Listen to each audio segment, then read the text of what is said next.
성경에서 말하는 우리 인생의 역정은 크게 두 부분으로 나누어 볼 수 있습니다. 부모의 품에 있을 때, 그리고 부모의 품을 떠날 때. 성경은 부모의 품을 언제 떠나느냐? 바로 부모가 될 때 부모의 품을 떠난다라고 이렇게 말하고 있습니다. 곧 결혼이죠. 사람이 부모를 떠나서 아내에게 합하여 그 둘이 한 몸이 될지니라, 이렇게 하나님이 명령하셨죠.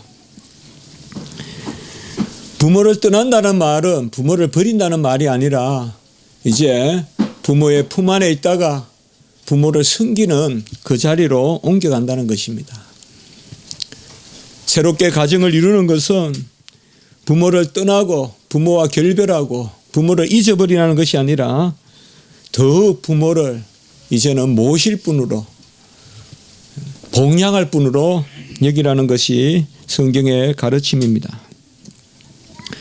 부모를 떠나 부모가 되어봐야 부모의 마음을 안다. 우리가 그렇게 말을 많이 들어보는데요. 꼭 저도 똑같은 것을 살면서 느끼게 됩니다. 외국 유학 갔을 때 우리 아이가 그 연을 하나 만들어주면 좋겠다라고 생각해서 그 미시간에 바람도 많이 불고 해서 그 한 만들려고 해보니까 좀 못하겠어요. 그래서 저는 아버지가 연도 만들어주시고 팽이도 만들어주시고 또 스케이트라 그러죠. 이렇게 차는 거, 그것도 만들어주시고 또 팽이채도 만들어주시고, 뭐 옛날에는 다 부모님들이 만들어주신 것이 많은 것 같아요. 요새는 사서 많이 주시지만, 주로 요새는 사서 많이 어머니가 주지만 옛날에는 만들어주시고 또 옷도 지어서 주시고 짜서 주시고 이런 것을 볼 수가 있습니다. 부모가 돼 보니까 그렇게 한 올 한 땀 한 땀 짜서 옷을 해 입히고 또 기버서 옷을 해 입히고 하는 것이 얼마나 힘든 일이었는가. 우리 부모님들이 다 만들어서, 그것도 자녀도 요새같이 작지도 않고 5, 6, 7 이렇게 키우던 집안에서 어떻게 부모님들 또 각박한 생활 가운데, 또 춥기는 얼마나 춥습니까? 그렇게 삶을 사셨는지 부모가 돼 보니까 이제 정말 절절히 그것이 느껴집니다. 인생의 보은은, 은혜를 갚는 보은은 크게 두 가지가 있을 것입니다. 나를 잊게 하신 분과 나를 자라게 하신 분, 이것에 대한 보은이죠. 우리는 주로 나를 자라게 하신 분에 대한, 선생님이나 또 지인이나 선배나 이런 사람들에 대한 감사는 많이 하지만 나를 존재하게 한 그 분에 대한 감사는 우리가 상대적으로 적습니다. 부모의 얼굴도 본 적이 없고 그저 태어나서 입양되어 미국에 입양되어 갔던 그런 젊은이가 이제 대학을 공부하고 또 장년이 되어서 부모를 만나고 싶죠. 이미 태어날 때 그는 아버지가 계시지 않았죠. 이미 헤어지고. 그 어머니를 찾으려고 한국에 들어와서 어머니를 만나죠. 생명부지죠. 모자지간이지만은 처음 보는 그 어머니인데 막 눈물을 흘리면서 이렇게 이야기하죠. 날 낳아주셔서 고맙다. 날 낳아주셔서 고맙다. 우리는 기르고 뭘 해입히고 등록금을 잘 마련해 주시고 여행을 보내주시고 그런 고마움만 많이 생각하는데, 낳아주셔서 고맙다. 낳아주셔서 고맙다. 그 먼 데서 비행기를 타고 들어와서 생전 보지도 못한 어머니를 과학적으로 추적해서, 생리적으로 추적해서 DNA를 통해서 겨우 어머니인가 확인하고는 큰 눈물 흘리면서 나를 낳아주셔 고맙다. 우리를 길러주신 그런 고마움과 낳아주신 고마움, 그것이 바로 부모님 아니겠어요? 네. 이 세상에 나를 낳아주신 분이 누가 있겠어요? 부모는 우리를 기르셨을 뿐만 아니라 낳아주신 그 은혜의 분들이죠. 물론 부모님이 궁극적으로 우리를 있게 하신 것이 아닙니다. 우리 부모님도 부모님이 계시고 또 우리 할아버지도 할아버지도 또 부모님이 계시고, 그렇게 보면 궁극적으로 우리를 있게 하시는 분은 하나님이시죠. 내가 오늘날 너를 낳았도다. 너는 내 아들이라. 시편 2편 7절에 너는 내 아들이라. 오늘날 내가 너를 낳았도다. 사실은 궁극적으로 모태에서 우리를 조성하시고 우리의 영혼을 지으시고 우리를 낳으신 분은 하나님이시죠. 또 궁극적으로 우리를 먹이시는 분과 자라게 하시는 분도 하나님이시죠. 우리 부모님이 어떻게 공기를 우리에게 주시겠어요? 우리 부모님이 어떻게 햇빛을 비춰주시겠어요? 인생의 부모라도 육신의 부모라도 좋은 것으로 줄 줄 알거든. 하물며 하늘에 계신 너희 아버지가 너희에게 좋은 것으로 선한 것으로 성령을 주시지 않겠느냐라고 마태복음 7장 11절에 또한 말씀하고 있는 것을 볼 수가 있죠. 궁극적으로 우리를 지으신 분, 궁극적으로 우리를 먹이시고 살리시고 기르시는 분은 하나님이시지만 하나님의 섭리는 우리를 낳으시되 우리 부모 몸 안에서 낳으신다. 하나님이 우리를 조성하시되 모태에서 조성하시고 우리 아버지와 우리 어머니를 통해서 우리를 조성하신다. 또 하나님이 우리를 먹이시되 그저 하늘에서 툭툭 떨어지는 만나와 메추라기 아니라 하나님이 우리를 먹이시되 부모를 통하여서 우리를 먹이신다. 마치 사렙다 가부의 아들이 이제 먹을 것이 없어 그 오랜 흉년에 마지막 가루와 기름을 가지고 떡 하나 구워 먹자, 먹고 죽자라고 하는 그때 참 이게 우리 어머니로서는 가장 힘든 상황 아니겠어요? 자식에게 먹을 게 없어서 이거 하나 구워 먹고 죽자. 그때 하나님이 엘리야를 보내시고 사렙다로 보내시고 그 엘리야를 통하여서 그 흉년에 그 집에 기름병이 마르지 않고 기름통이 가루통이 계속 고갈되지 않도록 하셨죠. 결국은 그 사렙다 가부가 아들을 먹여서 떡을 먹였지만 그 기름과 가루를 주신 분은 하나님이시죠. 마찬가지입니다. 우리가 부모에게 감사하는 것은 다른 것이 아니라 오늘 말씀 또 에베소 우리 말씀이 있지만 주 안에서 내 부모에게 순종하라. 바로 우리 부모님이 우리에게를 낳으시고 우리를 기르시는 것이 하나님이 하시는 일이다 이 말이에요. 하나님의 뜻은 우리가 우리 부모에게 나게 하신 것이에요. 하나님의 뜻은 우리가 우리 부모에게 속하게 하신 것이고 우리 부모에게 배우게 하신 것이고 우리 부모의 인도함을 받게 하신 것이에요. 그래야 하나님의 뜻은 내 부모를 공경하라. 그것이 약속 있는 첫째 계명이다라고 이렇게 말씀하신 거예요. 가장 하나님이 가장 밀접하게 가장 직접적으로 자신을 드러내는 그 모습이 부모다 이 말이에요. 부모를 통하여서 하나님은 가장 살아계신 역사를 이루신다는 것을 우리가 볼 수가 있는 것입니다. 하나님이 이렇듯이 우리 부모에게서 우리를 낳게 하시고 우리 부모를 통하여 우리를 양육시키시는 것은 우리가 부모를 공경하게 하려 함인 것입니다. 골로새서 3장 20절의 말씀에 보면 자녀들아 모든 일에 부모에게 순종하라. 이는 주 안에서 기쁘게 하는 것이니라 라고 이렇게 말하고 있습니다. 자녀들이 모든 일에 부모에게 순종하는 것이 주 안에서 기뻐하는 것이다. 그리고 에베소 6장 1절의 말씀에도 보면 자녀들아 너희 부모를 주 안에서 순종하라. 이렇게만 말씀해도 옳을 텐데 뒤에 말씀을 덧붙입니다. 강조합니다. 이것이 옳으니라 라고 이렇게 말하고 있습니다. 너희 부모를 주 안에서 순종하라 라고 이렇게 말하고 있습니다. 모든 일에 부모에게 순종하란 말은 무조건 순종하라는 뜻입니다. 가리지 말고 생각하지 말고 순종하라는 것이에요. 제5계명에 부모에게 순종하라는 것은 나를 낳으셨기 때문에 그것 때문에 순종하라는 것입니다.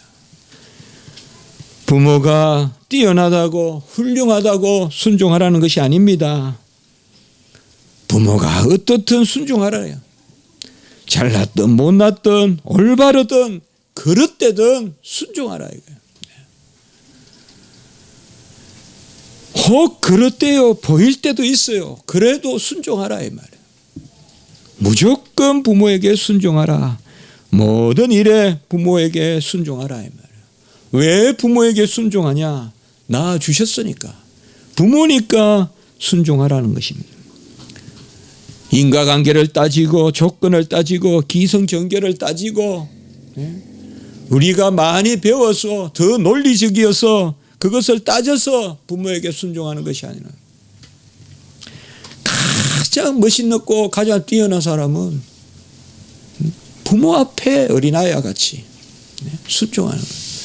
내가 뻔히 저 길로 가는 것이 편한 줄 알면서도 부모가 이쪽으로 부르면 이쪽으로 가는 것이 시시콜콜하게 다 이게 편해요. 이렇게 해야 돼요. 저렇게 해야 돼요. 다 따져서 부모를 이기려고 하는 것이 아니라 부모가 하라는 대로 하는. 저도 신학교 들어오기 전에 많은 친구들이 있었습니다만은 시골의 친구도 있고 또 고등학교 대학교 친구도 있지만 간혹 효자인 친구가 안 만나보고 싶어요. 효자인 친구 뭔지 모르게 잘 살고 있을 것 같아요. 어릴 때 다 우리는 모여서 야구하는데 부모님이 나가지 마라 그랬다고 집에 있으면서 집안일 돕고 했던 그런 친구들 말이죠. 뭐 공부는 좀 못했는지 몰라요. 형편이 안 좋아서. 그러나 뭔지 모르게 그런 친구들이 향기가 있어 보이고 그런 친구들을 한번 만나봤으면 좋겠고 그런 친구들은 다 뭐 돈이 많고 뭐 명예가 높아서가 아니라 다 향기롭게 살 것 같고 그런 친구들은 다 자손들도 착할 것 같고 뭐 그런 생각이 마음속에 듭니다. 하나님은 우리에게 무조건 명령하고 무조건 순종하기를 원하십니다. 그게 선과 악을 알게 하는 나무의 열매를 따먹지 말라고 하신 것입니다. 거기에는 어떤 이유가 없습니다. 그것을 이유를 대고 따지게 한 것이 바로 마귀 사탄의 계계입니다. 우리는 부모님께 순종하는 것 이것을 하나님 순종 다음으로 해야 돼요. 그게 하나님의 뜻이고 그래야 약속 있는 첫째 계명이라고 했어요. 가장 지혜로운 사람은 누구냐? 바로 하나님께 순종하는 자요. 항상 모든 일에 하나님께 순종하는 자요. 그리고 자녀들아 모든 일에 부모에게 순종하라. 부모에게 순종하는 것입니다. 하나님은 간혹 우리가 이해할 수 없는 일도 명령하세요. 바벨론의 포로로 가라 하세요. 안 가겠어요. 애굽하고 동맹을 맺어서 바벨론하고 한번 싸워보겠어요. 이스라엘 백성들은 그때 하나님 도와주십시오. 그렇게 이스라엘 백성들은 생각했어요. 평소에는 희영청망청 그냥 엄난하고 완전히 여호와를 떠나 살던 사람들이 이제 바벨론이 쳐들어오니까 우리가 하나님이 도와주시기만 하면 전쟁할 수 있습니다.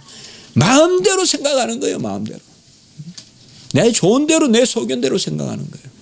그때 하나님은 뭐예요? 오히려 전쟁을 하지 말고 애굽하고 동맹하지 말고 바벨론의 포로로 잡혀가라고 명령하십니다. 아예 70년 동안 잡혀가 있으라고 아주 연도를 정해가지고 연수를 정해서 보냅니다. 바벨론에. 그 말씀에 순종한 자는 복을 받았어요. 이스라엘의 남은 자는 다 죽임을 당해요. 다 회파되고. 마찬가지예요. 하나님도 어떨 때는 보면 강도 건너라 하고 바다도 건너라 하고 그 초롱성과 같은 니느의 성에 가가지고 복음도 전하라 하고 또 여리고도 무너뜨리라 하고 우리가 다 알 수 없는 그런 명령을 하세요. 그래서 우리가 영적으로 보면 우리가 인생의 삶을 살 때 하나님의 음성에 귀 기울이고 내 뜻대로 자행자지하는 것이 아니라 내 뜻대로 가고 내 뜻대로 쓰는 것이 아니라 하나님의 순종하는 이것을 아는 자만이 부모의 순종하는 법도 알게 되는 것입니다. 여호와 하나님은 부모에게 항상 순종하라, 모든 일에 순종하라라고 했어요. 무슨 말입니까? 여호와는 살아계시고 부모에게 순종했을 때 우리에게 그릇된 일이 없다는 것을 여호와 하나님이 책임져 주시겠다는 거예요. 그걸 믿어야 돼요. 틀리는 것 같아도 여호와 하나님이 그 길을 복된 길로 삼으신단 말이에요. 그래서 부모에게 우리가 효도해야 돼요. 그래서 부모에게 우리가 순종해야 돼요. 그것은 주 안에서 기쁘게 하는 것이라고 했어요. 항상 모든 일에 부모에게 순종하면 주 안에서 기뻐하게 한다 이 말이에요. 주 안에서 열매를 맺게 되고 주 안에서 약속이 있는 첫째 계명이 있다라고 말씀한 것입니다. 주님의 대속으로 모든 일이, 그래서 에베소 6장 3절에 보면 이로써 내가 잘되고 땅에서 장수하리라. 부모에게 순종하면 잘되고 땅에서 장수하리라. 이 말씀이 있어서도 그렇지만 목회자의 마음으로, 아까 말씀을 드렸듯이 성경을 읽는 우리 성도의 마음으로 생각해 보니까 부모에게 효도하고 부모에게 순종한 아이들이 다 잘 살 거란 생각이 들어요. 세상에서도 그런 사람이 머리가 돼야 돼요. 부모를 거역하고 낳아준 부모의 은혜도 모르고 막 사는 사람이 어떻게 세상을 지도할 수 있겠어요? 그런 사람이 무슨 도리가 있고 무슨 근본이 있겠어요? 부모에게 효도하면 내가 잘되고 땅에서 장수하리라. 약속이 있는 첫째 계명. 이것을 우리 믿어야 돼요. 우리 자녀들은 그것을 믿어야 돼요. 다 어머니가 잔소리하면 귀찮죠. 그러나 그것이 향기로운 것이요. 그것이 우리에게 시온의 대로를 열어주는 거예요. 그 길이에요. 그것이 지혜로운 거예요. 신명기 5장 16절에 보면 내 부모를 공경하라. 그리하면 너희 하나님 여호와가 내게 준 땅에서 내가 생명이 길고 복을 누리리라 라고 이렇게 말씀하고 있어요. 약속 있는 첫째 계명이라고 했습니다. 약속 있는 첫째 계명은 바로 하나님 사랑의 계명, 그것이 1에서 4계명이고 우리 인생이 살아가는 이웃 사랑의 계명은 제 첫째 계명이 바로 부모에게 순종하라, 내 부모를 공경하라 라는 그 말씀입니다. 이 주 안에서 기뻐한다는 것은 또한 부모가 주 안에서 기뻐하게 하라는 것입니다. 우리는 모든 일을 할 때 궁극적으로는 우리 부모님이 주님 안에서 즐거워하고 주님 안에서 기뻐하게 하는 그 열매를 맺게 해야 됩니다.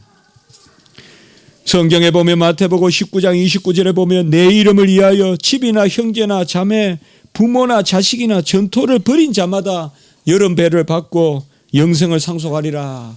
이 말씀이 나오죠. 주님의 이름을 위하여 집도 형제도 자매도 부모도 자식도 전토도 버리라. 그러면 영생을 상속하리라. 여러 배를 받는다. 이렇게 말씀하니까 온갖 이단들은 이것을 이용해서 부모를 떠나라, 자식도 버리라, 집도 전토도 버리라, 이렇게 곡해하는데 이 말씀은 그게 아닙니다. 부모를 떠나는 듯 해도 그것이 부모가 주 안에서 기뻐하게 하는 길이 되라는 것이에요. 무슨 말씀이냐? 자, 기생 라합이 있어요. 기생 라합은 여리고의 기생이에요. 그는 이스라엘의 정탐꾼들이 왔을 때 그들을 숨겨주었어요.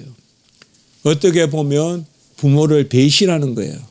부모의 국가를 배신하는 거예요. 그런데 기생 라합은 정탐꾼을 숨겨주었어요. 그리고 그 일로 그 부모와 형제와 가족들이 구원을 받았어요. 기생 라합이 부모를 떠나고 형제를 떠나는 것 같지만은, 그 민족을 떠나는 것 같지만은, 기생 라합은 하나님을 잘 믿어서 그 부모를 하나님의 속한 백성으로 삼게 한 거예요. 그래서 기생 라합의 후손들이 마태복음에도 이름이 올라오는 거예요. 우리가 이것을 잘 생각해야 됩니다. 우리는 부모를 떠나라, 전토를 떠나라 라고 하니까 부모를 떠나라, 그게 아닙니다. 부모를 하나님 안에서 기뻐하는 길로 인도하라는 것입니다. 저도 신학교 들을 때 이러한 갈등이 있었습니다. 그때는 앉으면 웁니다. 앉으면 울어요. 아버지 생각, 어머니 생각, 얼마나 어릴 때부터 고생하시고 입신양명하라고, 출세하라고, 그렇게 얼마나 애를 쓰고, 이제 그 부모의 뜻을 거역하는 거죠. 숨기죠. 그리고 목사가 되겠다고, 그때 무조건 앉으면 울어요. 앉으면 눈물이 나요.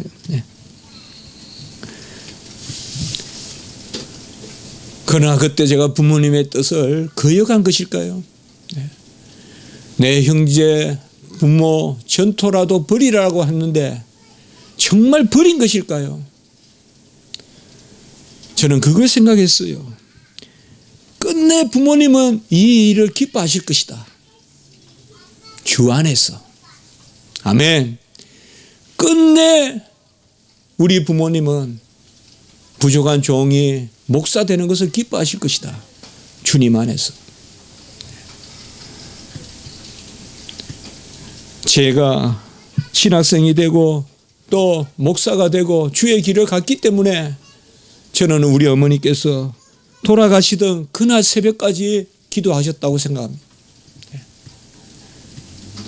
우리 아버지께서 돌아가실 때까지 교회에서 주의 백성으로 사셨다고 생각합니다.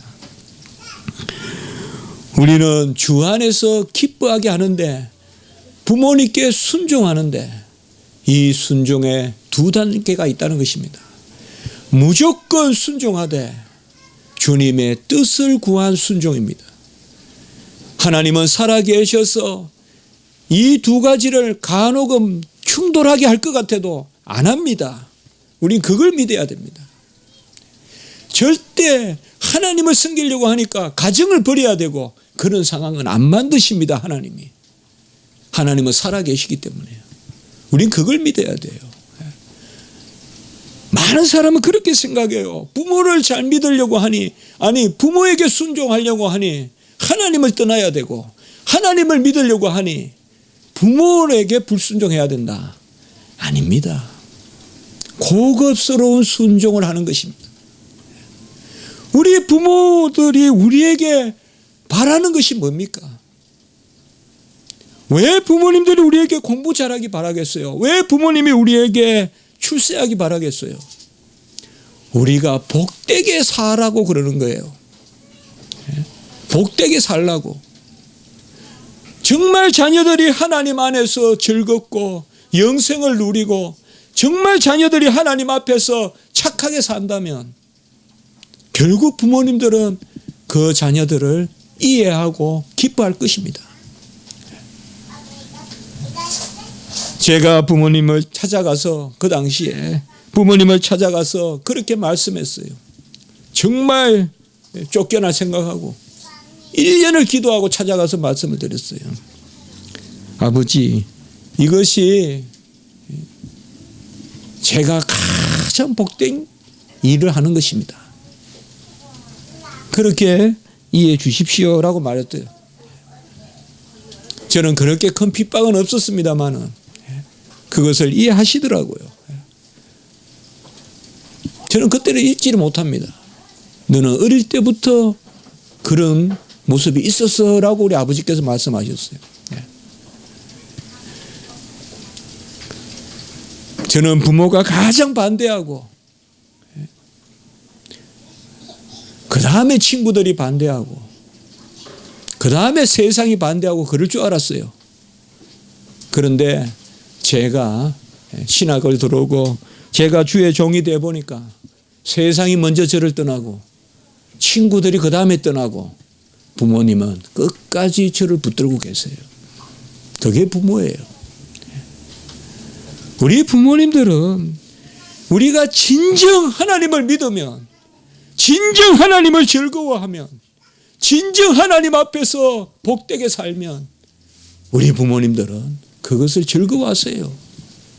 믿는 둥 마는 둥, 교회 다니는 둥 마는 둥, 그렇게 사니까 믿는 것을 반대하는 거예요. 제대로 믿고, 그렇다고 해서 강신적으로 믿으라는 게 아니에요. 제대로 믿고 주님 안에서 즐거워하고, 믿으리 부모를 공경하는구나.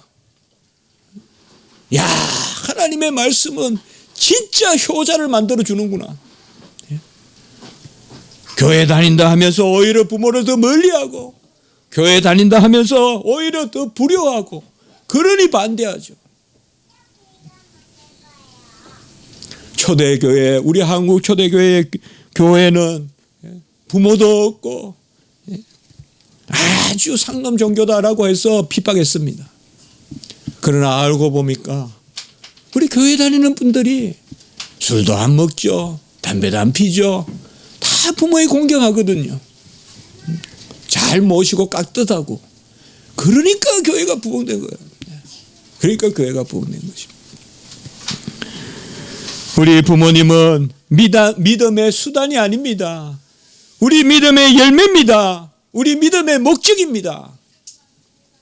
부모를 이용해서 잘 믿으려고 생각하지 마시고 믿어서 부모에게 효도하려고 하셔야죠.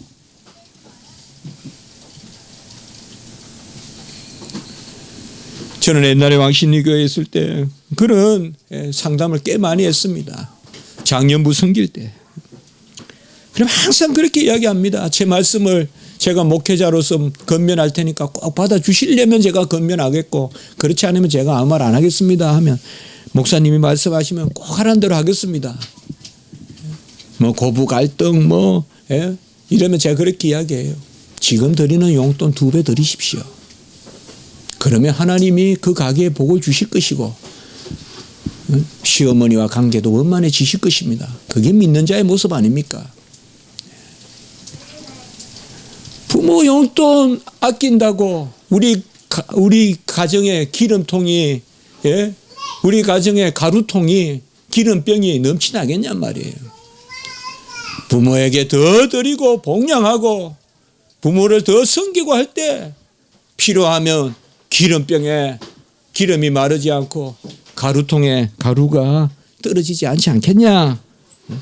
그것이 바로 약속 있는 첫째 계명이다 이거예요. 내 부모를 주 안에서 순종하라. 부모를 섬겨라 이 말이에요. 주 안에서 우리 부모님들이 기뻐하고 이것이 옳으니라라고 이렇게 말했어요. 고르반하면서 서기관과 바리새인과 같이 장로들의 유전을 전통을 만들어 놓고는 하나님께 드렸다라고 하면 부모에게 공경하지 않고 부모를 섬기지 않아도 된다라고 말하는 그러한 하나님은 아니십니다. 하나님께 드렸다라고 하고 하나님께 예배드렸다 하고 하나님을 섬긴다는 빌미로 부모를 멀리하는 거, 그것은 결코 하나님의 뜻이 아닙니다. 가정을 버리고 모여서 예배를 드리고 자식도 없고 부모도 없고 그런 이단들, 그런 것이 아닙니다. 성경은 그것을 우리 주님은 딱 언급하고 있어요. 고르반이라고 그냥 딱 찍어놓고는 부모에게 드리기 싫으니까 부모에게 마땅히 드려야 될 그 고기를 고르반이라고 칵 찍어놓고는 하나님께 드렸다고는 뒤로는 제사장하고 의논해서 나눠서 먹고 부모는 그냥 굶게 놔두고, 그게 서기관과 바리새인들이었어요. 외식하는 거죠. 외식하는 거죠. 기생나합은 그 정탐꾼에게 다음과 같이 말했어요. 내가 너희를 선대하였은즉 너희도 내 아버지 집을 선대하여 부모와 남녀 형제와 그들에게 있는 모든 자를 살려주라, 약속해라. 그래서 전쟁이 일어날 때 붉은 끈을 내리면 너희 집은 구원을 받으라고 하지 않았습니까? 기생나합에게 내가 너희를 선대하였은즉 너희는 내 아버지의 집을 선대하라. 우리도 이렇게 기도해야 돼요. 주여, 종이 주님을 선대하였은즉, 종이 주님을 따랐은즉, 종이 주님의 일을 행하였은즉 우리의 가정을 선대해 주시옵소서. 선하게 대우해 달라 이 말입니다. 기생나합과 같이 말이에요. 종이 주의 종을 선대하였은즉 하나님이여 종의 아비의 집을, 종의 가정을, 종의 자녀들을 선대하여 주시옵소서. 이것이 기생나합이요. 천한 직업이었고 이방인이었지만은 이 기생나합은 하나님이 기뻐하시는 것이 뭔지를 알고 있었던 거예요. 우리는 하나님 안에 있습니다. 부모와 우리 자녀들은 동양에서는 부자 유친이다라고 해서 부모와 자식 간에 친밀함이 있다, 이 정도로 말을 합니다. 그러나 성경의 가르침에 따르면 우리 부모님과 자녀들은 한 몸입니다. 우리는 영생에 구원받은 백성들입니다. 그저 부자 유친, 부부 유별, 장유 유서, 그런 하나의 덕목이 아니라 성경에서 말하는 부모와 자녀들은 한 몸입니다. 하나가 되는 것입니다. 어디에도 그렇게 말하고 있지 않습니다. 성경만이 가장 부모와 자녀가 하나됨을 말하고 있는 것입니다. 여러분, 일시적으로 요셉이 부모를 떠난 듯 했지만은 요셉을 통하여서 야곱의 가정이, 그 형제들이 구원을 받지 않았습니까? 우리는 이것을 잘 생각해야 됩니다. 내가 부모 앞에, 내가 하나님 앞에 바로 서십시오. 그것이 가정을 살리는 길입니다. 내 신앙이 우리 가정의 중심이 돼야 돼요. 우리 부모님의 신앙이 가정의 중심이 돼야 돼요. 그것이 바로 우리 가정이 하나님 앞에 서는 것입니다. 남편이 좀 힘들게 하더라도 아내가 신앙의 중심이 되면 돼요.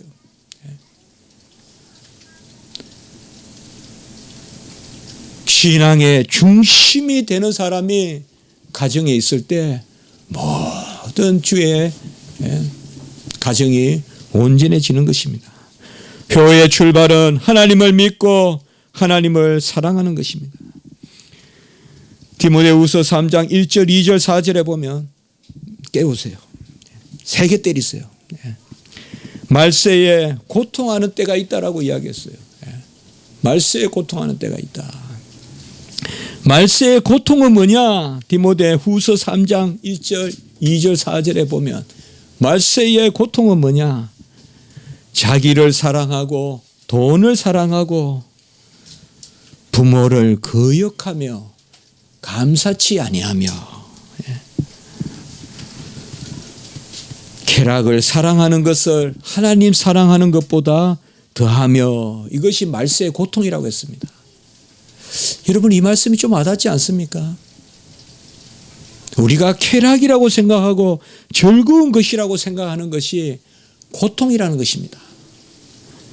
자기를 사랑하는 것이 고통입니다. 돈을 사랑하는 것이 고통입니다. 부모를 거역하는 것이 고통입니다. 감사치 않는 것이 고통입니다. 쾌락을 사랑하는 것이 고통입니다. 이것이 말세의 고통이라고 했어요.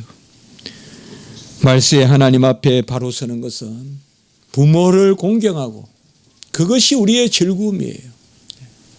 아예 그 즐거움을 우리가 달라고 기도해야 돼요.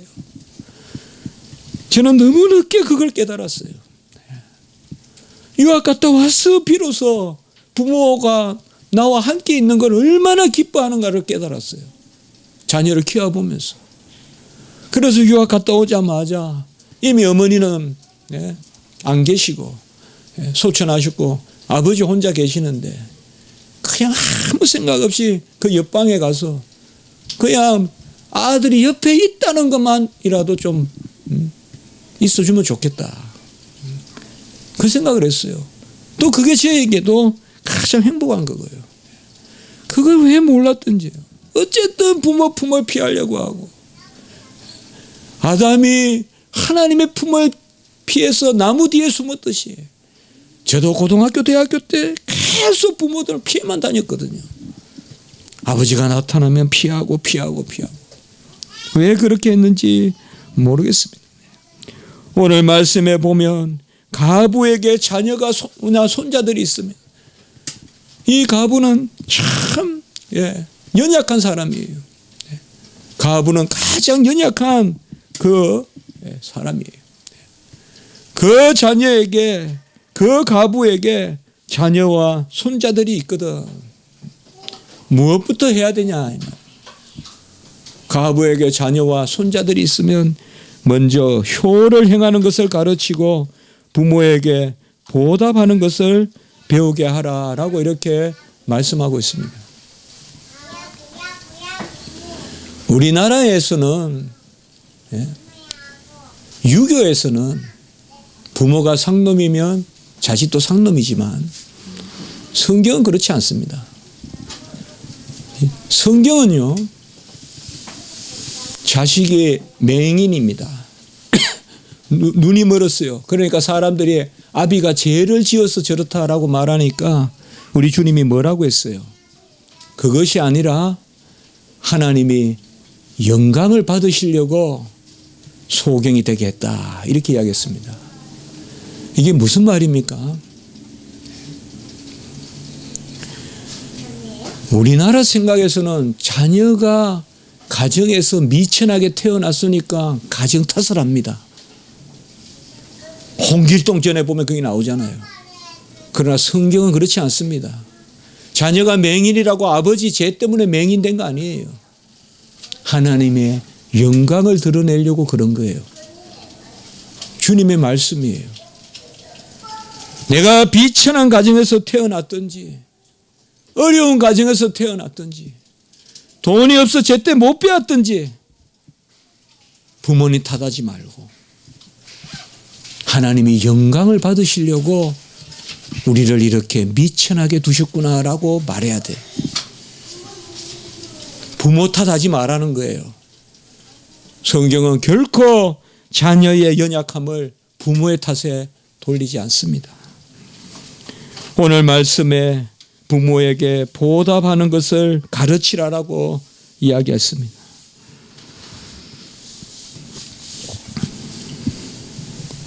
부모가 계실 때, 어버이 살아실 때 성격일란 다 하여라. 지나간 후면 해달다 의아리. 평생에 고쳐 못할 일이 이뿐인가 하노라. 우리나라의 시죠. 어버이 살아신 제 성격일란 다 하여라. 부모님이 안 계시면요, 좋은 것도 서럽고 맛있는 것도 서러워요. 말을 안 해도 그게 있어요. 좋은 경치 보면 서러워요. 맛있는 거 먹으려고 하면 서러워요. 부모님 안 계시면 어버이 살아실 때 좋은 곳에도 다니고 맛있는 것도 같이 드십시오. 어버이 살아실 때 많이 업어 주십시오. 저같이 부모님 안 계시면 평생 이제 한번 업어 보는 것이 소원인데 그럴 기회가 주어지지 않아요. 어릴 때 나를 많이 업으셨기 때문에 이번에 보니까 이리하고 내연이 하나씩 업고 우리 숙대 밑에 내려가는 모습이 참 아름답더라고요. 저도 영국에 에딘버러나 런던 가서도 마리아 업고 어느 게 업고 그렇게 다녔어요. 아마 런던에서 아기 업고 다니는 사람 저밖에 없었을 거예요. 업고 다녔어요. 부모님이 나를 업어서 키웠으니 이제 우리가 부모님을 업어드려야 안 되겠어요. 20살, 17살, 16살 다 커가지고 아직까지 부모에게 업힐 생각만 하지 말고 이제는 부모를 업어드려야 안 되겠어요. 아직도 부모가 잠자리를 청소해주고 아직도 부모가 침대를 봐줘서 되겠어요. 이제는 내가 부모의 잠자리를 봐줘야 될 거 아니에요. 옛날엔 다 그랬잖아요. 부모님 주무시는 이불부터 싹 깔아놓고 깨끗하게 정리해놓고 베개까지 나란히 갖다 놓고 내가 자는 거 아니에요. 어릴 때 진자리 마른 자리 다 누이시면서 나를 길렀으니까 이제는 내가 부모 잠자리를 좀 살펴봐 줘야 되지 않겠냐 이 말이에요. 20이 됐으면 내가 이제 부모의 잠자리를 살펴봐 줘야 안 되겠냐 이 말이에요. 부모에게 먹을 것을 먼저 드리십시오. 좋은 것이 있으면 부모에게 먼저 드리십시오. 왜요? 부모는 자신의 몸을 짜내서 젖을 먹이면서 우리를 기르지 않았습니까? 부모에게 좋은 소식을 많이 들려주십시오. 왜요? 부모는 우리가 아기 때 어릴 때 우리를 즐겁게 하려고 얼마나 우리를 어려면서 키우셨습니까? 나쁜 소식을 부모에게 좀 가져오지 말고 나쁜 인상을 쓰지 말고 좀 웃고 즐거워하고 부모에게 상냥하고 그런 것이 하나님의 뜻이에요. 이것이 옳으니라. 내 부모를 즐겁게 하며 너 낳은 어미를 기쁘게 하라. 같이 합시다. 내 부모를 즐겁게 하며 너 낳은 어미를 기쁘게 하라. 온갖 힘든 소식은 다 모아서 부모에게 갖다 안기고 기쁜 소식은 친구들하고 먼저 나누지 말고 어려운 일은 부모에게 좀 숨기고 이제는 컸으면 기쁜 일을 내 부모를 즐겁게 하고 너 낳은 어미를 기쁘게 하라. 여러분 누가 멋있어요? 누가 하나님의 자녀고 누가 아름다운 사람이에요? 누가 향기로운 사람이에요? 보답할 줄 아는 사람. 보답하는 것을 가르치라. 배은망덕한 사람은 아무 짝에도 쓸데가 없어요. 배은망덕한 사람. 보답할 줄 아는 사람.